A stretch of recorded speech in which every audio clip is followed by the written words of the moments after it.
할렐루야. 오늘은 거룩한 주일입니다. 온 마음과 정성과 뜻을 모두어서 하나님 앞에 예배를 드리고 주님이 주시는 말씀과 그리고 은혜와 축복이 넘치는 복된 하루가 되시기를, 행복한 주일이 되시기를 축복합니다. 이 시간 하나님께서 우리에게 허락해 주신 말씀은 베드로전서 5장 1절에서 7절 말씀입니다. 나는 여러분 가운데 장로로 있는 이들에게 같은 장로로서 또한 그리스도의 고난의 증인이요 앞으로 나타날 영광을 함께 누릴 사람으로서 권면합니다. 여러분 가운데 있는 하나님의 양떼를 먹이십시오. 억지로 할 것이 아니라 하나님의 뜻을 따라 자진하여 하고 더러운 이익을 탐할 것이 아니라 기쁜 마음으로 하십시오. 여러분은 여러분이 맡은 사람들을 지배하려고 하지 말고 양떼의 모범이 되십시오. 그러면 목자장이 나타나실 때에 변하지 않는 영광의 면류관을 얻을 것입니다. 젊은이 여러분, 이와 같이 여러분도 나이가 많은 이들에게 복종하십시오. 모두가 서로 겸손의 옷을 입으십시오. 하나님께서는 교만한 자를 물리치시고 겸손한 사람에게 은혜를 베푸십니다. 그러므로 여러분 하나님의 능력의 손 아래로 자기를 낮추십시오. 때가 되면 하나님께서 여러분을 높이실 것입니다. 여러분의 걱정을 모두 하나님께 맡기십시오. 하나님께서는 여러분을 돌보고 계십니다. 아멘. 베드로 사도는 교회의 장로들에게 권면하고 있습니다. 오늘 1절 말씀에 보면 나는 여러분 가운데 장로로 있는 이들에게 같은 장로로서 또한 그리스도의 고난의 증인이요 앞으로 나타날 영광을 함께 누릴 사람으로서 권면합니다. 그랬어요. 베드로 사도가 장로들에게 권면하면서 내가 무슨 사도라고 높은 우월한 위치에서 권면하려고 하는 것이 아니라 나도 같은 장로의 입장으로서 함께 고난을 증인하고 나타날 영광에 함께할 사람으로서 권면한다. 특별한 위치의 사람이라고 하는 것이 아니라 같은 마음으로 같은 죄인의 입장에서 같은 장로의 입장에서 권면한다 하는 겸손의 말이라고 생각을 합니다. 교회마다 예전에는 장로님들 앉는 석이 따로 있었던 시절이 있었습니다만은 요즘은 장로님석을 따로 만들어 놓지는 않습니다. 과거에는 목사님이나 장로님들이 예배 전에 강단에 올라가서 모든 집례를 했는데 요즘은 다 아래로 내려오는 경우가 많습니다.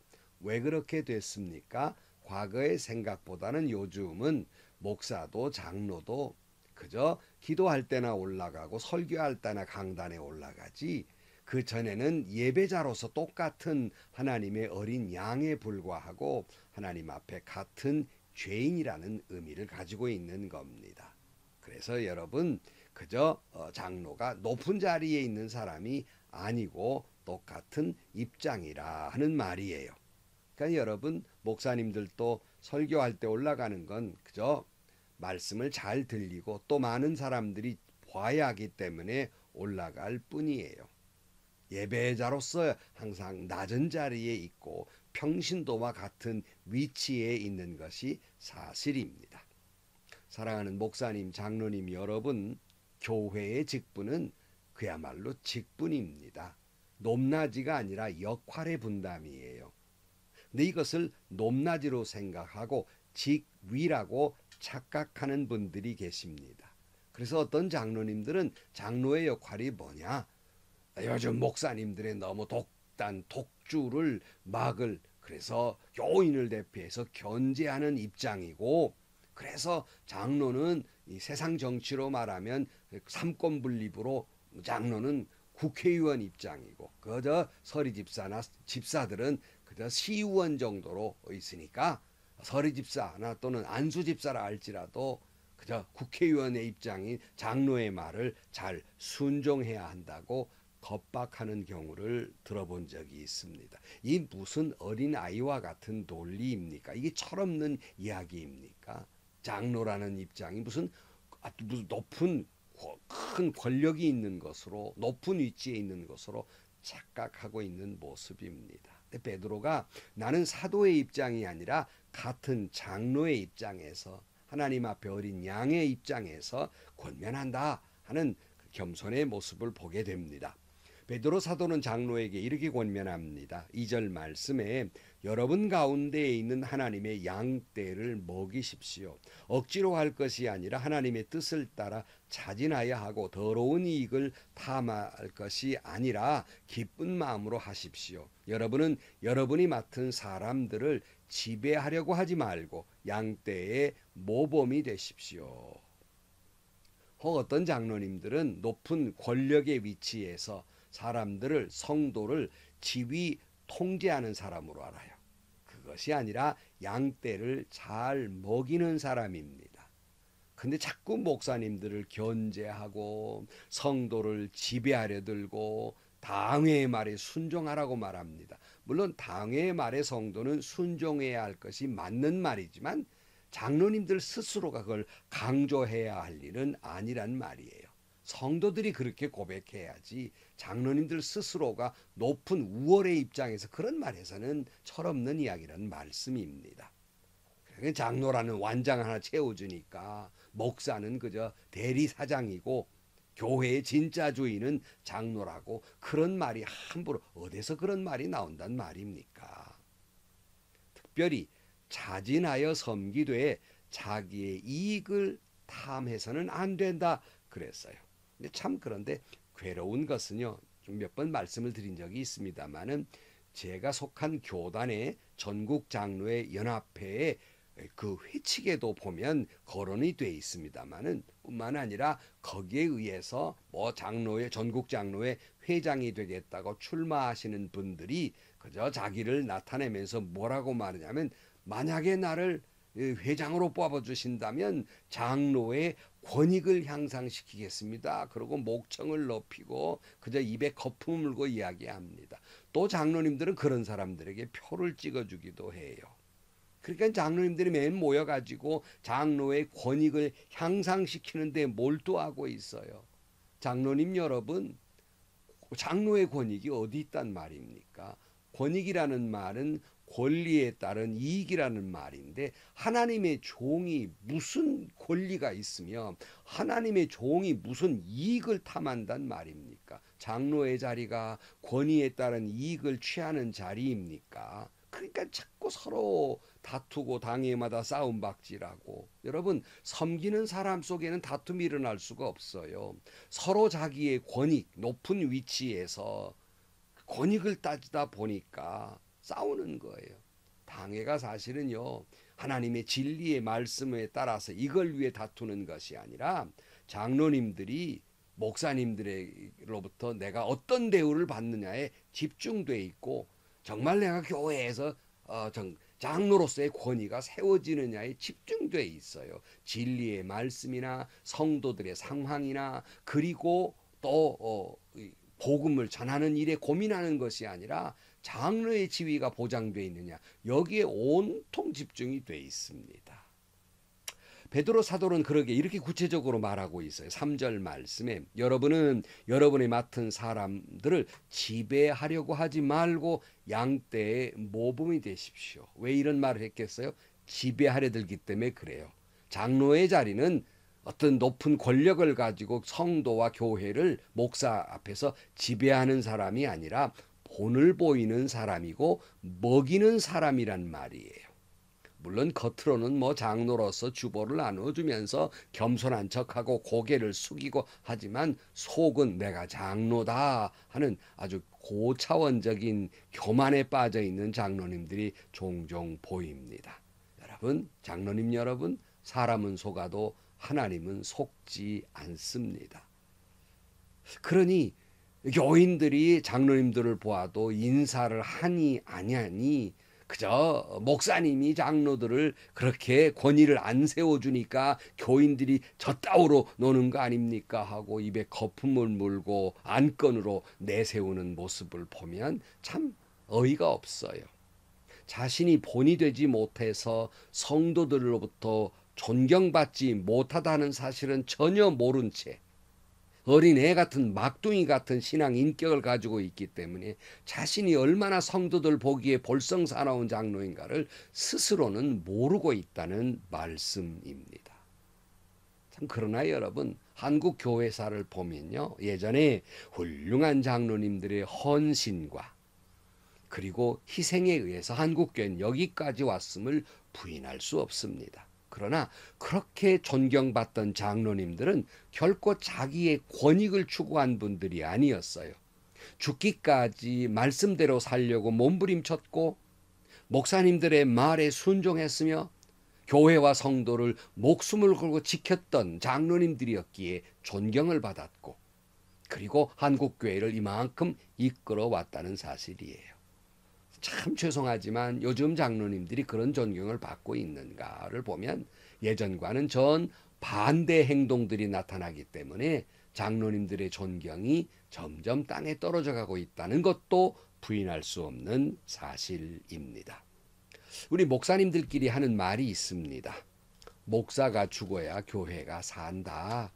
목사가 죽고 피 흘려야 성도들이 좋아한다. 그런 말을 서로 농담 반 진담 반으로 나눕니다. 똑같습니다. 한국교회는요, 장로가 죽어야 한국교회가 살고요, 장로가 피를 흘려야 교회가 삽니다. 장로님들이 주장하는 자세로 목을 곧곧이 세우고 내가 주인이다, 내가 목사를 견제하는 국회의원과 같은 입장이라고 생각하면요, 한국교회 죽습니다. 성도들 상처투성이로 성도들이 피 흘려요. 목사와 장로가 피 흘리지 않으면 성도가 피 흘리게 돼 있어요. 예수님 십자가에서 피 흘리게 돼 있다고요. 젊은이는 교회를 떠나고 말 것입니다. 요즘 30, 40대가 교회를 떠나는 이유가 바로 여기에 있음을 왜 인지하지 못하고 있다는 말씀입니까? 목사님, 장로님 여러분, 서로 네 탓이라고 하기 전에 내 탓이라고 해야 됩니다. 목사가 먼저 죽어야 교회가 삽니다. 그렇다고 장로가 먼저 죽어야 교회가 삽니다. 내가 죽고 주님의 고난에 동참하고서야 하나님의 영광의 자리에 갈 수 있는 것이 아니겠습니까? 오늘 4절, 그러면 목자장이 나타나실 때 변하지 않는 영광의 면류관을 얻을 것이다 그랬어요. 목사와 장로가 교회에서 영광을 취하면 그것이 하나님 앞에 영광이 되지 아니하고 심판의 자리에 갈 것이지만, 목사와 장로가 교회에서 죽기를 원한다면, 피 흘리기를 원한다면 장차 주님의 영광스러운 자리에 영광의 면류관을 얻게 될 것입니다. 그러나 여기 베드로 사도는 젊은이에게는 이렇게 권면하고 있습니다. 5절 말씀에 젊은이 여러분, 이와 같이 여러분도 나이가 많은 이들에게 복종하십시오. 모두가 서로서로 겸손의 옷을 입으십시오. 하나님께서는 교만한 자들을 물리치시고 겸손한 사람에게 은혜를 베푸십니다. 그러므로 여러분은 하나님의 능력의 손 아래로 자기를 낮추십시오. 때가 되면 하나님께서 여러분을 높이실 것입니다. 그랬어요. 젊은이 여러분, 그럼에도 불구하고 하나님이 세워주신 권위에 도전해서는 안 됩니다. 인정해 주어야 한다는 말씀이에요. 장로님들 스스로가 장로의 권위에 도전하지 말고 복종하라고 말하는 건 바른 태도가 아닙니다. 그럼에도 불구하고 젊은이들은 그 장로님들의 권위를 존중히 여겨주어야 합니다. 복종할 줄 알아야 한다는 말씀입니다.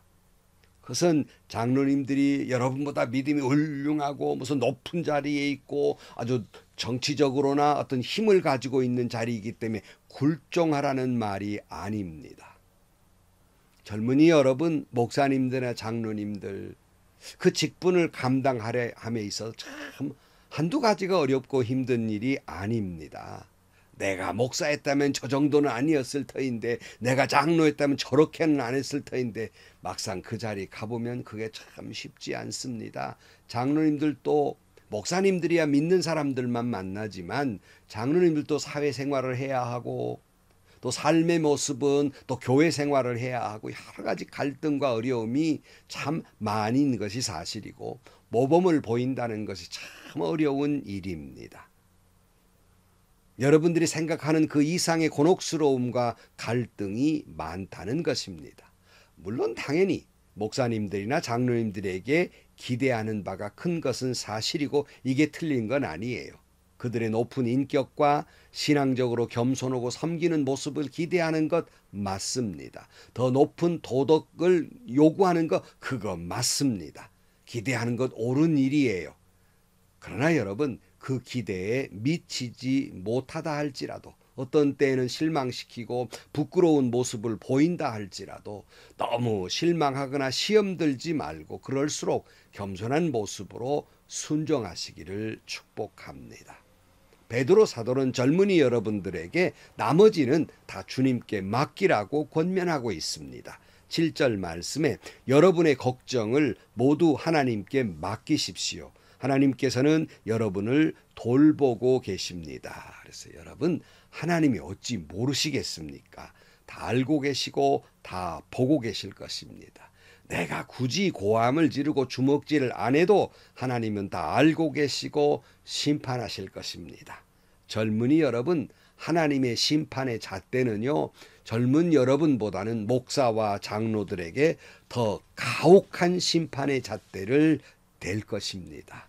그러니 하나님 앞에 맡기란 말씀이에요. 하나님께 맡긴다는 말은 무슨 말입니까? 기도하라는 말씀입니다. 참 힘들고 어려운 자리가 리더의 자리이기 때문에 목사님들이나 장로님들 그 사명 잘 감당할 수 있도록 힘들고 곤혹스러운 일이 많기 때문에 더 잘 감당할 수 있도록 기도하시기 바랍니다. 그래야 교회가 살고 여러분의 신앙에도 유익이 된다는 말씀입니다. 사랑하는 성도 여러분, 그리고 목사님, 장로님 여러분, 다시 줄여서 말씀을 드립니다. 지금 한국교회 현실은 목사가 죽어야 교회가 삽니다. 지금 한국교회 현실은 장로가 죽어야 한국교회가 삽니다. 기도하시겠습니다. 하나님 아버지, 저도 목사이지만 목사로 산다는 것, 또 우리 장로님들이 장로로 산다는 것이 참 힘들고 어려운 일임을 다시 한번 고백합니다. 주님 우리에게 힘 주시고 또 은혜를 주셔서 겸손한 마음으로 섬기는 마음으로 목사의 직을, 장로의 직을 잘 감당할 수 있게 하여 주옵소서. 오늘날 젊은이들이 교회에 실망을 해서 교회를 떠나는 일들이 많이 있습니다. 우리 젊은이들에게 너무 마음 아프게 하지 마시고 저들이 더 교회와 교회 리더들을 위해 기도하게 하시고 아름다운 교회의 본을 보임으로 말미암아서 젊은이들이 더욱 믿음으로 살아가기에 부족함이 없도록 도와 주옵소서. 예수님의 이름으로 기도하옵나이다. 아멘. 본문의 말씀 설교하시는 목사님들의 이것저것 설교를 들어보면 참 여간 조심스러운 말이 아니고 또 공연히 말 잘못했다가 또는 장로님들에게 혹 무슨 일을 당할까 염려해서 얼버무리는 모습도 보입니다마는 은퇴한 목사로서 목사님 여러분, 목사가 죽어야 교회가 삽니다. 장로님 여러분, 장로가 죽어야 교회가 삽니다. 젊은이 여러분, 그럼에도 불구하고 목사님들을 위해서, 장로님들을 위해서 하나님이 부여해 주신 권위를 인정하고 말씀에 복종하며 이 어른들을 위해 기도하시기를 축복합니다. 그래야 한국교회가 삽니다. 행복하시고요. 좋은 일이 가득한 하루가 되시기를 주님의 이름으로 간절히 축원합니다.